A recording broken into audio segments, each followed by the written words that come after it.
My name's Monica, I'm 33, and last month I got the promotion I'd been busting my ass for. Regional Operations Manager, not bad for someone who started as an intern, right? The pay bump was substantial, enough that I could finally start saving for that house I'd been dreaming about. You know, something with a real backyard where I could plant flowers, maybe grow some tomatoes. I didn't tell my family about it. That might sound weird, but you'd understand if you knew them. Instead, I threw a party at O'Malley's downtown with my work friends. Sarah from accounting brought those mini quiches everyone loves, and Dave from IT actually showed up for once. To Monica, they all cheered as I raised my beer. May she never forget us little people. I laughed, but inside I was thinking about why I hadn't told Mom, Dad, or my sister Lisa about this. See, my family has this habit of treating me like their personal ATM. Last month alone, Dad needed $800 for emergency roof repairs, the third emergency that year. Mom's washing machine broke, again, and guess who bought the new one? Yeah, me. And don't get me started on Lisa. Lisa's 36, married to Tom, has 2 kids, Jaden and Kaylee. They both work, but somehow they're always broke. Monica, can you help with Jaden's karate classes this month? We're a bit short. Monica, Kaylee needs new dance shoes, and rent's due. It never ends. The thing is, Lisa's always been the golden child. Growing up, everything revolved around her. She got the bigger room, the newer clothes, the college fund. Yeah, you heard that right, they spent my college fund on her education. Lisa needs it more, they said. You're smart, Monica, you'll figure something out. So I did. I worked 3 jobs through college, graduated with honors, and clawed my way up the corporate ladder while Lisa dropped out junior year because she got pregnant. Now she posts on Facebook about how hard it is being a mom while I pay for her kids' activities. 2 weeks after my promotion party, my phone rang. Mom. Monica, honey, we're planning a family gathering this Saturday at La Maison. You know, that fancy French place downtown? It's a surprise, so don't tell anyone. A family gathering? What's the occasion? Oh, you'll see, just be there at 7 p.m., okay, and dress nice. That was weird, my family never did fancy restaurants. Pizza Hut was about as upscale as we got. But whatever, maybe Lisa got a promotion or something. God knows it wouldn't be to celebrate anything I did. Saturday came, and I took an Uber to La Maison. The place was even fancier than I remembered, white tablecloths, crystal glasses, the works. I walked in and nearly had a heart attack. The entire extended family was there. Aunt Carol from Phoenix, Uncle Mike from Boston, cousins I hadn't seen since high school. At least 30 people, all dressed up and sitting at this massive table in the private dining room. Monica, Mom waved frantically, over here, sweetie. I made my way over, feeling like I was in some weird dream. The empty chair next to Mom had my name card on it. As soon as I sat down, everyone started clapping. What's going on? I whispered to Mom. She just smiled and tapped her wine glass with a fork. The room went quiet. Thank you all for coming, she began, giving me this look I couldn't quite read. We're here tonight to celebrate something very special. Our Monica has received a big promotion at work. More clapping, my stomach dropped. Now, Mom continued, her voice honey sweet but with that edge I knew too well. Monica didn't tell us about this wonderful news. She chose to celebrate with her work friends instead of her family. But we found out anyway, didn't we? Lisa leaned over, smirking. Cousin Beth saw you at that bar. She told Mom everything. Great, just great. Mom raised her glass. So tonight, we celebrate properly. Order whatever you want, the most expensive dishes, the finest wines. Nothing's too good for our Monica's special night. The relatives went nuts, menus flew open, and suddenly everyone was ordering lobster, filet mignon, bottles of champagne. People who probably couldn't pronounce half the dishes were pointing at the priciest items and asking the waiter what they were. I sat there with a glass of water, my appetite gone. This wasn't a celebration, this was a punishment. Dad ordered 3 bottles of the most expensive wine on the menu. Aunt Carol got the seafood tower. Uncle Mike ordered 2 appetizers and 3 entrees to try everything. About an hour in, the restaurant manager approached our table. She leaned down to speak to Mom. "Excuse me, ma'am, who will be handling the bill this evening? The current total is quite substantial." Mom didn't miss a beat. She pointed at me and said loudly enough for everyone to hear, "Oh, Monica will take care of it, she's our personal ATM." The whole table erupted in laughter. I felt my face burn with anger and humiliation. These people, my own family, were treating me like a joke, like a credit card with no limit. But I didn't make a scene. I didn't storm out. I just smiled and sipped my water, watching them order more and more expensive items. Let them have their fun. I had my own plans. The dinner dragged on for another hour. I watched my relatives stuff their faces with food they couldn't even pronounce. Cousin Jerry ordered something called foie gras and then asked the waiter if it came with ketchup.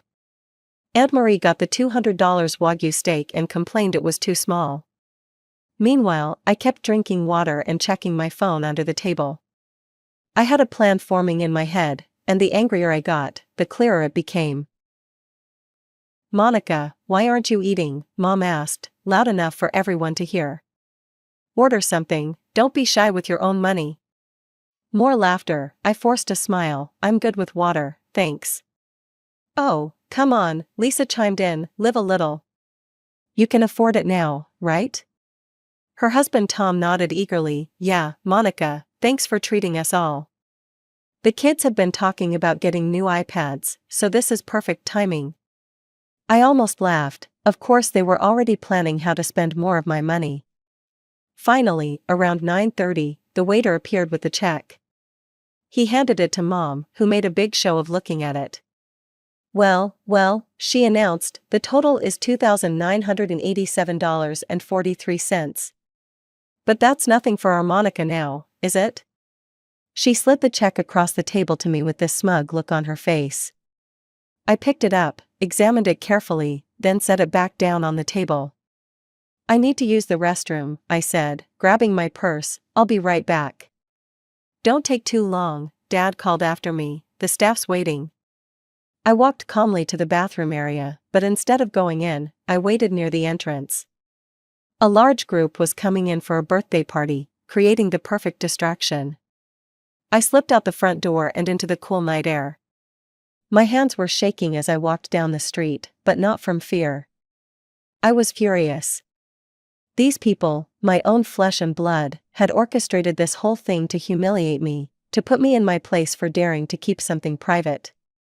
5 minutes later, I called an Uber. As I waited, my phone started buzzing, Mom calling. I ignored it. The ride home took about 25 minutes. By the time I walked into my apartment, my phone was going crazy. Missed calls from Mom, Dad, Lisa, even some numbers I didn't recognize. The text started rolling in. "Mom, where are you?" Dad, "Monica, this isn't funny, come back now." Lisa, "Oh my God, you didn't seriously leave?" Mom, "The manager is threatening to call the police." Lisa, "You're such a selfish brat." I scrolled through them, laughing, then came one that made me laugh even harder. Mom, "The manager says someone has to pay or they're calling the cops, get back here." I put my phone on silent and went to the kitchen. All that water drinking had left me starving, so I made myself a proper dinner, pasta with garlic shrimp and a nice glass of wine. The good wine, not the cheap stuff I usually bought. More texts kept coming. "Uncle Mike, Monica, your mother had to put it on her credit card, very disappointing behavior." "Aunt Carol, how could you embarrass your parents like this?" Random cousin, "Wow, guess money really does change people, shameful." I read each one while eating my pasta. They all had the same theme: I was selfish, I was greedy, I had changed. Not one of them mentioned how they'd all ordered the most expensive items on the menu specifically to stick me with a massive bill. After dinner, I turned off my phone completely and went to bed. Best sleep I'd had in months. Sunday morning, I woke up around 9 a.m. and turned my phone back on. 47 missed calls, 83 text messages. I made coffee and settled in to read the highlights. Mom had sent a long message around midnight. I had to pay $3,000 on my credit card because of your childish behavior. Your father and I are extremely disappointed. Lisa's right, you've become a monster. We expect you to transfer the money to my account immediately. Lisa, I can't believe you do this to Mom and Dad. After everything they've done for you. My kids were so excited about the dinner and you ruined it. You're not the sister I grew up with. Even Tom chimed in, really uncool, Monica, we all have expenses. Now Mom's out $3,000 because of your stunt. I was halfway through my second cup of coffee when the doorbell rang. Then came the pounding. Monica, open up, we know you're in there, Dad's voice. Great. I checked the peephole, Mom, Dad, and Lisa, all looking pissed. I took a deep breath and opened the door. They stormed in like a SWAT team. Mom shoved the restaurant receipt in my face while Dad started yelling about respect and family values. Lisa just stood there shaking her head like I'd committed murder. You owe me $2,987.43, Mom shouted, transfer it right now. I started laughing, I couldn't help it. They all stopped and stared at me. What's so funny? Dad demanded. This, I said, gesturing at all of them, this whole thing. You set up that dinner to punish me for not telling you about my promotion. You invited 30 people, told them to order whatever they wanted, and publicly announced that I was your personal ATM, and now you're mad that I didn't play along? Mom's face went red, we were celebrating you. No, you were teaching me a lesson. Well, congratulations, I learned it. From now on, I'm not giving any of you another cent. I'm done being your ATM. You want to treat me like a joke? Fine, fund your own lives. The silence was beautiful, they just stared at me like I'd grown a second head. You can't do that, Lisa finally stammered, I have kids, expenses. Then budget better, get a second job, stop buying crap you don't need. I don't care, your financial problems are no longer my concern. Mom clutched her chest dramatically, after everything we've done for you. What, exactly? Give Lisa my college fund? Make me work 3 jobs to pay for school while she partied? Treat me like a walking wallet for the past 10 years? Yeah, thanks for all that. You're being ridiculous, Dad said, family helps family. Really? When's the last time any of you helped me? When I was working 16-hour days to pay for school, where were you? When I needed a place to stay between apartments, did any of you offer? No, but the second I started making decent money, suddenly we're family again. I walked to the door and held it open, get out, all of you. Consider it a $3,000 lesson in consequences. Maybe next time you'll think twice before trying to publicly humiliate someone who's been bankrolling your lives. They left, too shocked to argue more. But I knew this wasn't over, not by a long shot. 2 days passed in relative quiet, then the texts started again. Mom, Monica, we need to talk, this has gone too far. Lisa, the kids are asking why Aunt Monica hates us, is that what you want? Dad, your mother's credit card bill is due soon, be reasonable.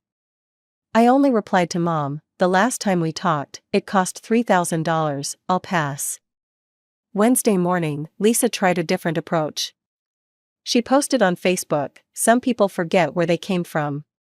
Money changes people, but karma never forgets. Prayers for my family during this difficult time. She didn't name me, but all our mutual friends knew exactly who she meant. My phone started buzzing with messages from people I hadn't talked to in years. Hey Monica, saw Lisa's post, everything okay? Girl, what's the tea? Lisa's being super vague. Just wanted to check in, family stuff can be rough. I ignored them all, let Lisa play the victim. I had work to do and a house to save for. Thursday afternoon, my cousin Janet called. She'd been at the dinner but hadn't said much. Monica, please don't hang up. Look, I just wanted to say I get it. What they did was messed up. That surprised me, you do? Yeah, I only ordered a salad that night. I felt weird about the whole thing. The way your mom announced it, like you were some kind of cash machine, it wasn't right. Then why didn't you say something? She sighed, you know how your mom is, nobody crosses Patricia. Fair point, Mom had a way of making everyone fall in line. Anyway, Janet continued, I just wanted you to know not everyone thinks you're the bad guy here. But the family's pretty riled up. Your mom's been calling everyone, playing the victim. Of course she has. And Lisa's telling people you're cutting off the kids. Making it sound like you're punishing Jaden and Kaylee. I snorted, the kids have 2 working parents, they'll be fine. After we hung up, I checked Facebook again. Lisa had posted a photo of Jaden in his karate uniform with the caption, Last class today, some dreams have to end when family lets you down. The manipulation was almost impressive. I screenshotted it from my records and kept scrolling. Friday brought a new wave of messages. Relatives I barely knew were suddenly concerned about my attitude and lack of family values. Aunt Marie sent a long text about how money isn't everything, rich coming from someone who ordered the Wagyu steak. By Saturday, I'd blocked about 15 numbers.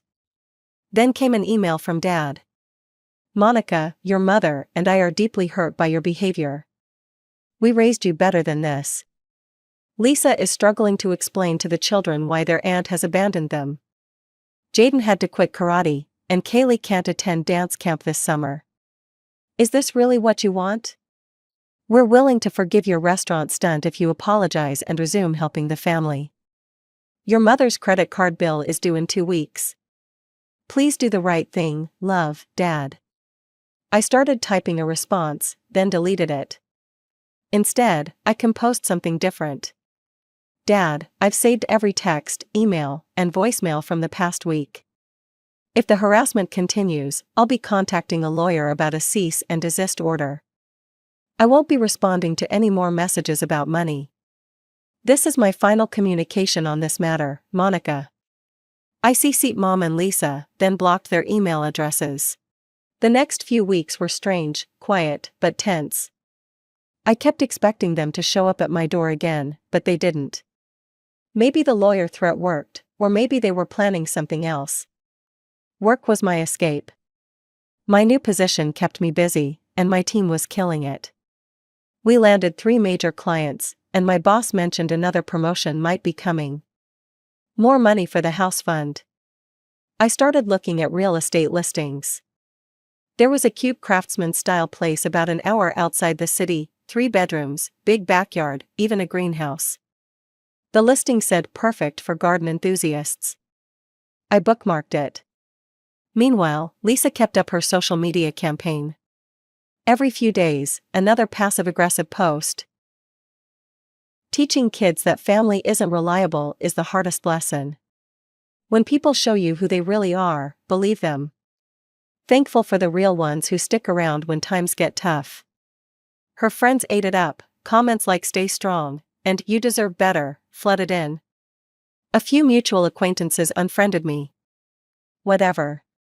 I'd rather lose fake friends than keep funding Lisa's lifestyle. One afternoon, I ran into Mrs. Chen from my old apartment building at the grocery store. Monica, how are you, dear? I heard about the family trouble. Great, even Mrs. Chen knew.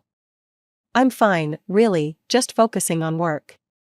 She patted my arm, you know, my niece went through something similar. Her brother expected her to pay for his wedding because she was the successful one. She said no, and the family exploded. But you know what? 5 years later, they all came around. Sometimes people need to learn to stand on their own feet. How did she handle it? The guilt trips, I mean. Mrs. Chen smiled, she remembered that no is a complete sentence. And that loving someone doesn't mean bankrupting yourself for them. I thought about that a lot over the next few days. I did love my family, despite everything. But love shouldn't come with a price tag. 3 months after the restaurant incident, I put in an offer on the Craftsman house. My realtor called the next day, they accepted. I'd be closing in 30 days. I didn't tell anyone in my family. Didn't post about it online. This was my achievement, my dream, and I wasn't sharing it with people who only saw me as a bank account. The day I signed the papers, I got another text from Mom. Cousin Beth's wedding is next month. We need to discuss your gift to the couple. Family tradition is $500 minimum from successful relatives. I didn't respond. Instead, I looked at my new house keys and smiled. No forwarding address needed. Moving day came on a sunny Saturday morning. I'd hired professional movers, no way was I asking family for help. As I packed up my apartment, I found old birthday cards from Mom and Dad. To our special daughter, one said, "You make us so proud." Yeah, right, proud of my bank account, maybe. The new house was even better than the pictures. The backyard had mature fruit trees and raised garden beds. The greenhouse needed some work, but I could already imagine rows of tomatoes and herbs. This was mine, all mine, nobody could guilt me into giving it up. I spent the first week unpacking and settling in. On Tuesday, my neighbor brought over homemade cookies. Welcome to the neighborhood. I'm Helen, if you need anything, just knock. Thanks, I'm Monica, these smell amazing. It felt nice, that simple kindness without expectations. 2 months into my new home, the family drama took an interesting turn. Cousin Janet called again. "You're not going to believe this," she said. "Your mom threw another family dinner to discuss the Monica situation. But here's the thing, she tried to make everyone pay their own bills. Said she couldn't afford to treat everyone anymore." I couldn't help laughing. How'd that go over? Oh, it was a disaster. Uncle Mike walked out when he saw the prices. Aunt Carol ordered water and a side salad. The whole thing fell apart in like 30 minutes. Your dad tried to give a speech about family values, but people were already leaving. And Lisa, oh my God, Monica. She made this big announcement that she and Tom are having to move to a smaller apartment because they can't afford their current one. Good for them, maybe they'll learn to budget. She actually tried to pass around a donation jar for their moving expenses. Nobody put anything in. I was pruning my roses while Janet shared this glorious gossip. The garden was coming along nicely. I'd planted the herbs last week, and the tomatoes were already flowering in the greenhouse. Oh, and the best part, Janet continued. Your mom asked me to talk to you about coming back to the family. She said, and I quote, "Tell Monica we forgive her." They forgive me? Right, I told her maybe she should apologize to you first. She hung up on me. After we finished talking, I made myself some tea with fresh mint from my garden and sat on my back porch. Life was good. My work was going great, my house was perfect, and I had zero financial stress from supporting ungrateful relatives. A few weeks later, I was at the grocery store when I ran into my old high school friend Amy. "Monica, oh my God, how are you? I saw all that drama on Lisa's Facebook." "Hey Amy, yeah, it's been interesting. Girl, I've been waiting years for you to stand up to them. Remember in high school when they made you skip your own awards ceremony to babysit Lisa's kids? Ugh, don't remind me. And when they took your car for a week to drive Lisa to job interviews? While you had to take the bus to your actual job? I'd almost forgotten about that." Amy gave me a hug. "Good for you, seriously. Want to grab coffee sometime? I promise I won't ask for money." We both laughed. It felt good to reconnect with someone who knew my history but didn't judge me for protecting myself. 6 months after the restaurant incident, I got an unexpected email from Lisa. The subject line was important, please read. "Monica, I need to tell you something. I'm getting divorced. Tom has been having an affair with his coworker for over a year. He emptied our joint account and moved out last week. The kids are devastated. I know you hate me right now, but I don't know what to do.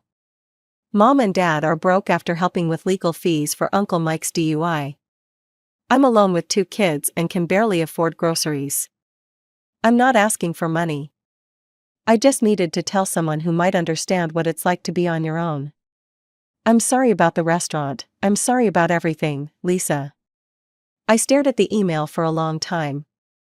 Part of me wanted to ignore it. The other part remembered what it was like to struggle alone while everyone else had support. I typed back, Lisa, I'm sorry about Tom, that's awful. I don't hate you, I just couldn't keep being treated like an ATM. Take care of yourself and the kids, Monica. Postscriptum, there's a food bank on Maple Street that's very discreet. They helped me during college when I was broke. I didn't offer money, I didn't invite her to my new house. But I didn't kick her while she was down either. A week later, Mom tried calling, I didn't answer, but she left a voicemail. Monica, it's Mom, I wanted to say. Look, I know we haven't handled things well. Your father and I are struggling since the restaurant incident. And now with Lisa's situation. Maybe we relied on you too much, maybe we. Anyway, I hope you're doing okay. It wasn't an apology, not really. But it was the closest she'd ever come to admitting fault. I saved the voicemail but didn't call back. Some bridges take time to rebuild, if they get rebuilt at all. A year after buying my house, I posted one photo on social media, just my garden in full bloom. No house pictures, no address hints. Just flowers and vegetables. Amy commented, your garden is gorgeous. Janet wrote, living your best life. And then, to my surprise, Lisa commented, beautiful, the kids and I started a small herb garden on our balcony, you inspired us. I liked her comment but didn't reply, baby steps. These days, I'm happy. My house is paid off faster than expected thanks to that second promotion. My garden produces enough vegetables to share with neighbors. Helen and I have coffee every Sunday, and she's teaching me to make her cookie recipe. Sometimes I think about my family. I hear bits of news through Janet, Dad got a part-time job, Mom's selling things on Facebook Marketplace, Lisa's working 2 jobs but managing. They're surviving without me, which is what I wanted all along. I don't know if we'll ever be a real family again. Maybe we never were. But I do know this, setting boundaries saved my sanity, my finances, and maybe even my relationship with them in the long run. They had to learn to see me as a person, not a piggy bank. My therapist says healing takes time. She's right, but every morning when I walk through my garden, I know I made the right choice. I'm not their ATM anymore. I'm just Monica, homeowner, gardener, regional director, yeah, I got promoted again, and finally, my own person.